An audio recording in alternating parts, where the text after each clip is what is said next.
Assalamualaikum warahmatullahi wabarakatuh. Kembali lagi bersama kami Lingga Pos Online dalam podcast opini, obrolan topik terkini.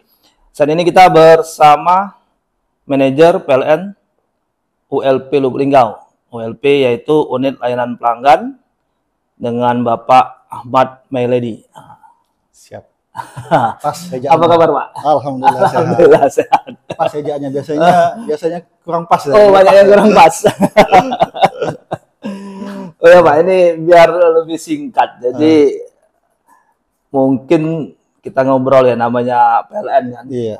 Mungkin kalau untuk di Lubuk Linggau nih yang sering jadi persoalannya, Pak, untuk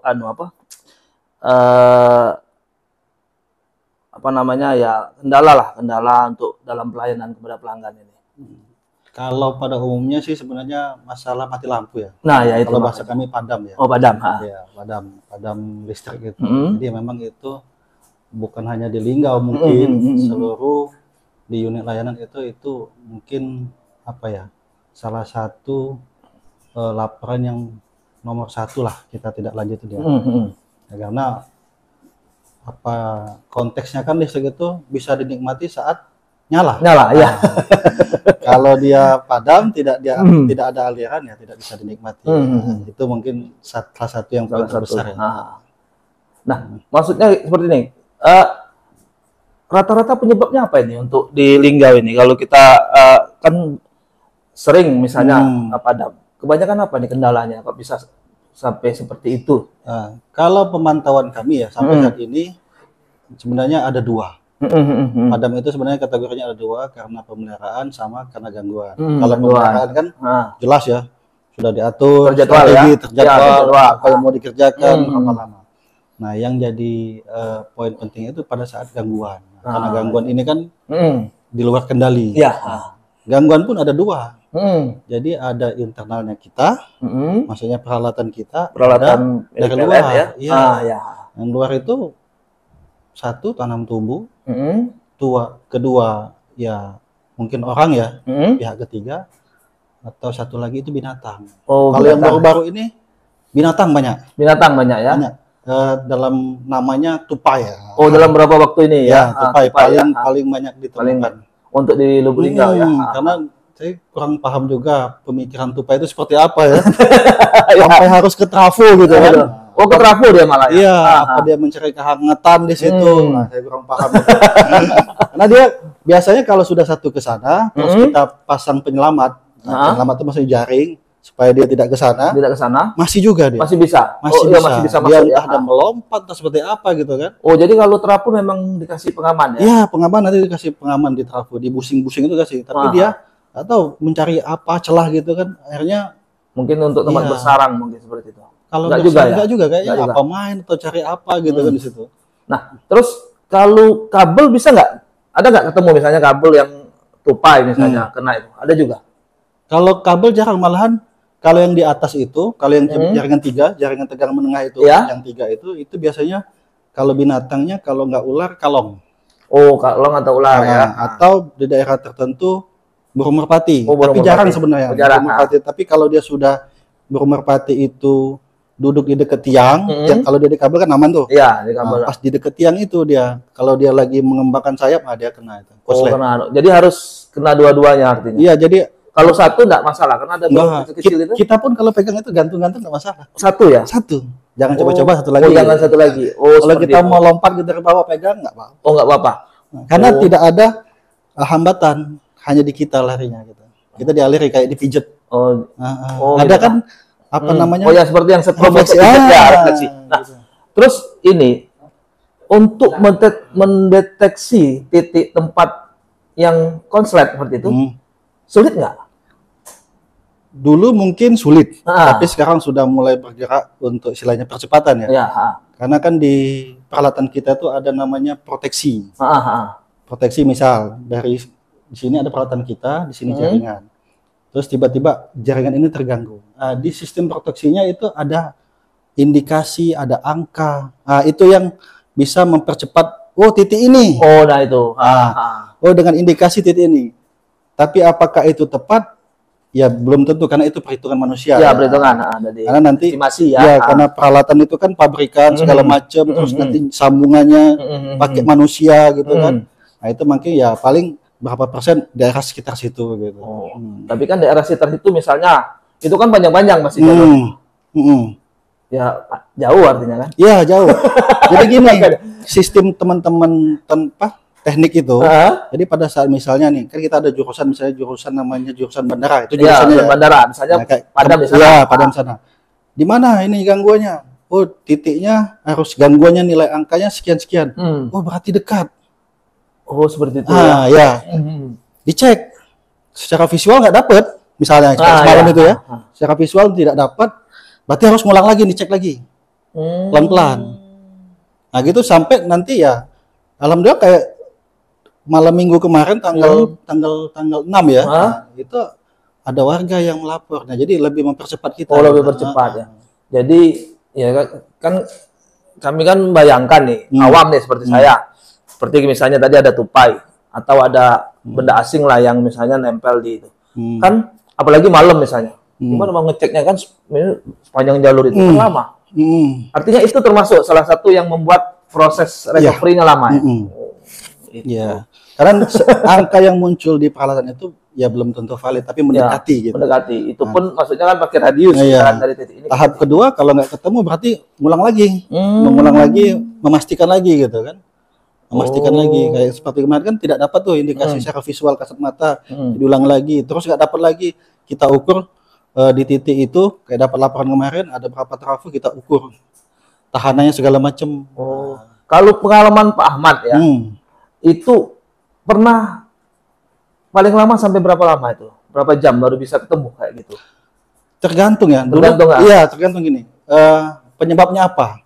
Kalau misalnya peralatan kayak isolator itu kalau di tiang. Ya, tiang yang ini ya. Ada besi, ada pinnya isolator. Itu kalau misalnya dia retak serabut, wah itu apa ya bahasanya? Mampus kita nyarinya itu. Oh, karena nggak kelihatan ya? Nggak kelihatan. Itu itu gangguan secara internal lah punya peralatan. Dulu pernah ada kejadian iseng-iseng oknum gitu, apalah gitu kan. Ya mungkin jadi bahan apa ya, bahan mainan gitu kan, lempar-lempar gitu kan. Waktu latihan. Latihan. Gitu ya. Enak dia kalau kena benar isolatornya, pecah gitu kan. Tidak kena, apa bahasa kita tuh? Kena sedikit, tembes. Ya ngerusak sedikit, sebagian gitu kan, dan tidak nampak. Nah itu pernah itu sampai 3-4 jam hanya satu lokasi, dan itu harus dinaiki satu-satu. Jadi tidak bisa kalau ya kan nggak kelihatan. Kalau bahannya barang gangguannya itu, penyebab gangguan itu nampak, enak gitu. Misalnya sudah gumpul kan enak. Kelihatan. Dia kelihatan. Namanya keramik kan kalau dia pecah sedikit retak gitu semua gitu kan. Kalau dia tuh kalau istilahnya tidak pada pembuatannya itu, titiknya itu tidak hancur, ya sudah. Pernah kejadian seperti itu isolator. Jadi listrik itu artinya seperti ini ya. Jadi begitu ada yang itu safety ya, untuk safety artinya begitu misalnya ada yang nyentuh, dia langsung otomatis turun padam kayak gitu, kayak di rumah itu ya. Betul, kayak MCB ya. Jadi kalau misalnya ada konslet di misalnya stop kontak TV gitu kan, harus trip MCB-nya. Turun. Itu pemutusnya gitu kan. Jadi untuk pengaman. Dia itu nyarinya nanti untuk nyalakan lagi. Nah, itu butuh proses. banyak cara ya, visual dengan pengukuran ataupun dengan manual. Di atas kita lihat satu-satu. Jadi mungkin inilah yang tidak dipahami oleh masyarakat ya, belum dipahami. Belum mungkin ya. Ya, bahwa mencari penyebabnya itu susah juga artinya. Iya, susah. Maksudnya bukan susah tapi ya itu prosesnya kendala ya, dibilang ya itu memang tugas kita ya, menjaganya tetap handal gitu kan. Kayak semalam ya, hujan sampai ada guyonan, kok enggak mati lampu hujan gitu. Iya tumben. Saya dengarnya sakit hati gitu kan.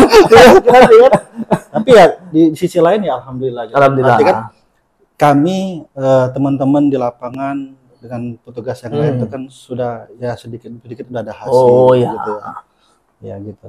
Jadi tidak bisa proses itu cepat karena mungkin di sini kan kalau saya jaringan saya ini sekitar 250 km sirkuit sampai ke saya layani nih totalnya nih.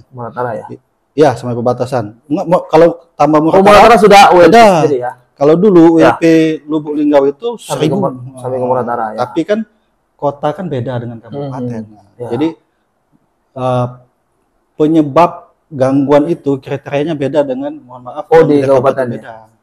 Karena dia lebih mungkin nanti ke, ya kadang di satu sisi jaringan nggak ada pohon-pohon gitu kan, tidak ada pohon-pohon. Ada pohon. Bingung kita kan, ada apa di situ? Nah, mungkin ada yang, mohon maaf, ada yang sadap listrik ya. Kan tidak termonitor itu kan. Ya. Jadi pembebanan trafonya jadi lebih besar. Lebih besar artinya turun deh ya. Iya. Kayak gitu jadi, ya.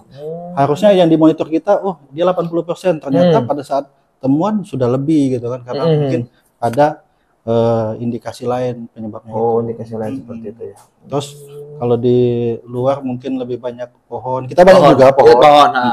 Kita banyak juga kayak seperti di daerah ke arah Petanang gitu ya. Karena kan saya tadi kan habis dari Dinas Lingkungan Hidup koordinasi gitu kan.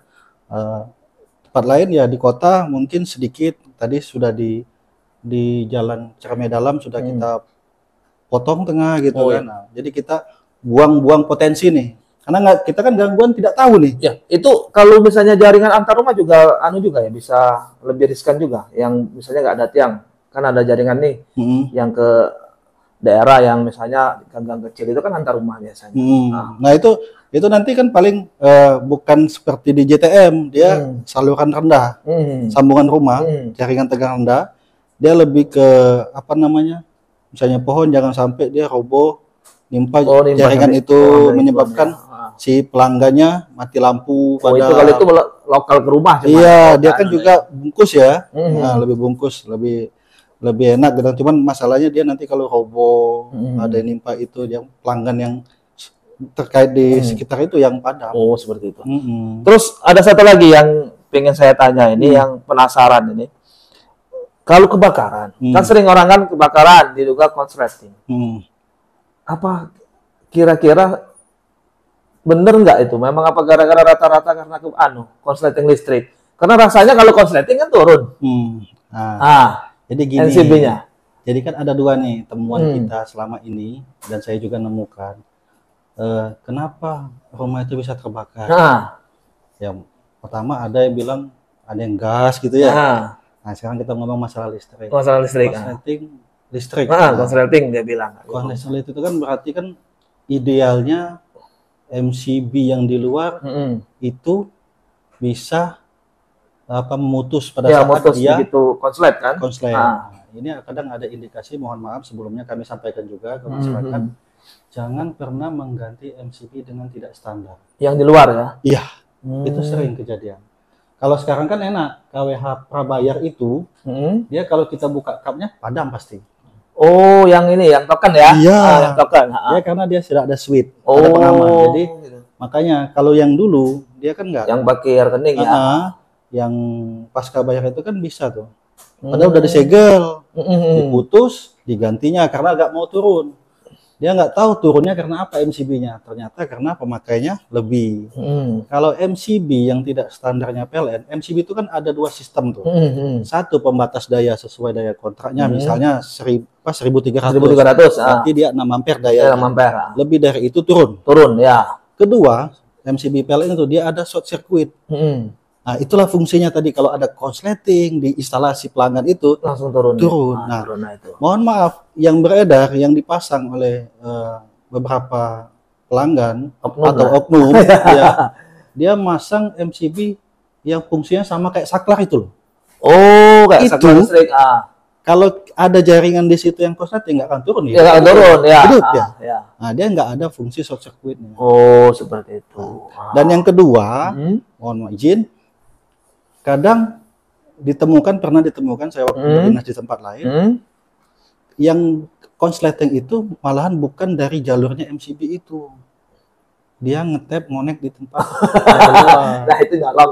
Ya itu, ini saya bukan karena memang temuan. Ada temuan ya. Karena kami dari tim aparat penegak hukum juga sempat ngobrol gitu, apa itu Pak? Oh iya.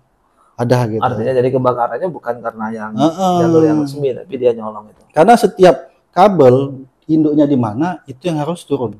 Itu makanya. Kalau dulu ada sekring kan? Ya, Nah, sekring bulat itu, sekring bulat. itu pasti putus itu. Ya, pasti putus. Kan ada kabel kecil di dalam. Itu kita sering main-main dulu kan. Putus, pasang lagi serabut gitu. Ya, beli kan ambil kabel itu serabut kan pasang di. Nah, iya kalau kita pasang serabut, kalau kita pasang kabel yang besar itu ya nggak putus-putus. Iya, nggak putus-putus. Itu salah satu mungkin penyebabnya ya. Penyebabnya. Makanya kami bingung kok korsleting. Nah, logikanya kalau konslet turun. Iya, karena dia ada sistem short circuitnya. Seperti itu. Jadi ada arus pendek di situ yang memproteksi dia. Oke, mungkin ini ya warning lah untuk masyarakat. Terus ini lagi Pak Ahmad, mungkin kita ke topik lain ya. Kita kalau untuk di Lubuk Linggau sekarang untuk masang listrik lah, meterannya susah nggak? Enggak ya. Gampang. Semua unit gampang. Oh, semua unit gampang ya. Tapi kita sudah nggak melayani ini lagi ya, untuk yang non-token maksudnya, yang rekening. Sebenarnya bukan tidak melayani ya, kita kan mau membuat edukasi, membuat pemikiran yang cerdas nih. Ya, Kalau ada fitur yang lebih baik, kenapa ngambil yang lama? Yang misalnya di sini ada 10 fitur, ini ada 12. Kenapa harus ngambil yang 10? Nah, ya seperti itu ya.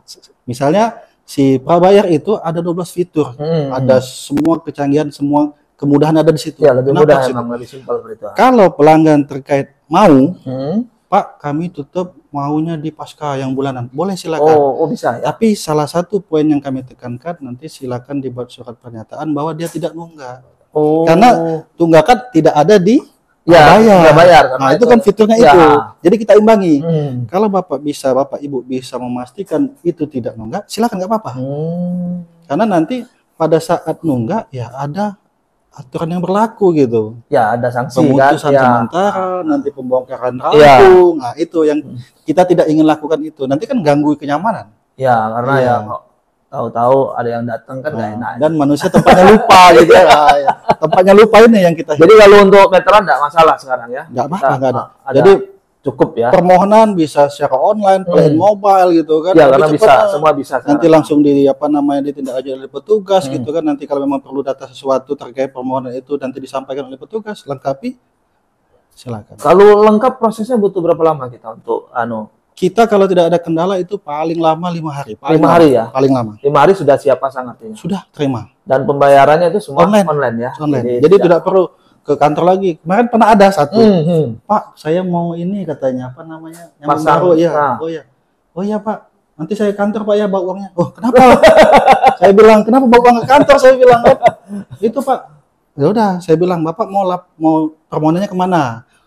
Kalau kita arahkan ke Palembang, kebetulan beliau tidak punya gadget. Tidak punya gadget. Boleh Pak kita bantu ke kantor nanti ini.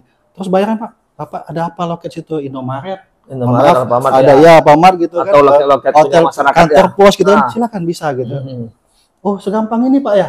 Ada muncul gitu kan? Dan itu biayanya ya itu kan nggak ada lagi. Maksudnya misalnya waktu masang nanti ada biaya lagi nggak ada kan? Sudah termasuk biaya sudah ada. Petugas kita dilarang mohon izin untuk menerima ataupun meminta dalam tanda kutip, tidak ada. Karena itu boleh si pelanggan melaporkan, oh saya dimintain jasa, boleh. Minta jasa misalnya. Dan saya pastikan besok dia berhenti.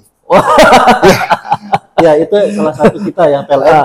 Kita punya tagline integritas di situ. Integritas itu ya. Semuanya sudah terbuka, semua sudah transparan sesuai dengan yang diinginkan oleh perusahaan. Nah ini jadi masyarakat juga biar paham, karena kan ya ngomong kan ada yang istilah kita ini kan kemarin tuh istilah oknum ya. Oknum. Tapi kalau misalnya pelanggan tersebut mau kasih kopi ya jangan nggak diminum. Ya minum kasihan lah ya. Itu kan bikin kopi gula gitu kan nggak diminum kan siapa yang mau minum gitu. Apalagi habis lebaran kan kasih kue itu kan. Biasa ada rendang juga ya. gitu. Nah, mungkin ini Pak Ahmad terakhir mungkin himbauan lah untuk masyarakat tentang masalah listrik ini. Mungkin bisa disampaikan lah soal yang tadi juga. Ya. Sekarang kami lagi tepatnya besok ya. Besok kami ada sosialisasi di salah satu kelurahan ya di Kota Lubuk Linggau terkait dengan K3. Jadi terkait dengan bahaya sentuh listrik ya. Nah, itu makanya penting itu. Jadi nanti di sana sama siapa di sini juga saya sampaikan bahwa listrik PLN itu khususnya JTM itu dia jaraknya 3 meter dari tanam tumbuh, dari tanam tumbuh. Jadi harapan kami kalau ada masyarakat yang mempunyai pohon tanam tumbuh yang dekat dengan jaringan, mohon diikhlaskan. Tapi mohon jangan ditebang sendiri. Oh ya, karena tadi nanti kalau ada apa-apa nanti kita susah gitu kan, semua susah jadinya. Nanti silakan lapor, Pak, kami ada pohon ini fotonya, tolong Pak silakan ditebang. Nanti petugas kami yang datang. Petugas yang nebang. Oh gitu ya. Jangan teman-teman, jangan pelanggan atau ini dengan sendirinya. Oh biasa, biasa ini yang kita buang, tapi kita biasakan yang benar. Gitu. Jadi nanti takutnya naik, malah senggol ya. Memang sering ada kejadian kecelakaan umum seperti itu tanpa pemberitahuan ke pihak PLN, almarhum atau itu dengan sendiri inisiatif. Terus yang kedua mungkin terkait pemakaian listrik ya, pemakaian listrik, pakailah aliran listrik sesuai dengan ketentuan. Jadi sambung menyambung menjadi satu tanpa resmi itu bisa membahayakan, itu bisa menyebabkan kebakaran dan bisa mengakibatkan orang sekitar jadi rugi. Nah, terus kalau ada sesuatu terkait layanan PLN, silakan gunakan aplikasi yang saya rasa sekarang semakin mudah ya. Ya, itu PLN Mobile. Di situ mau apapun bisa, kecuali minta kopi.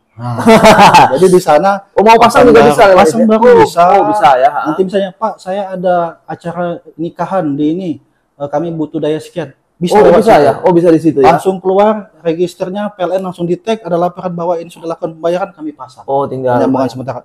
Pak, rumah saya turun terus MCB, dicek petugas, ternyata pas diukur, dayanya 4 ampere, ternyata pas diukur sudah 10 ampere, silakan naik daya di situ bisa. Jadi gitu tidak ada transaksi yang langsung ke petugas. Semuanya makin mudah.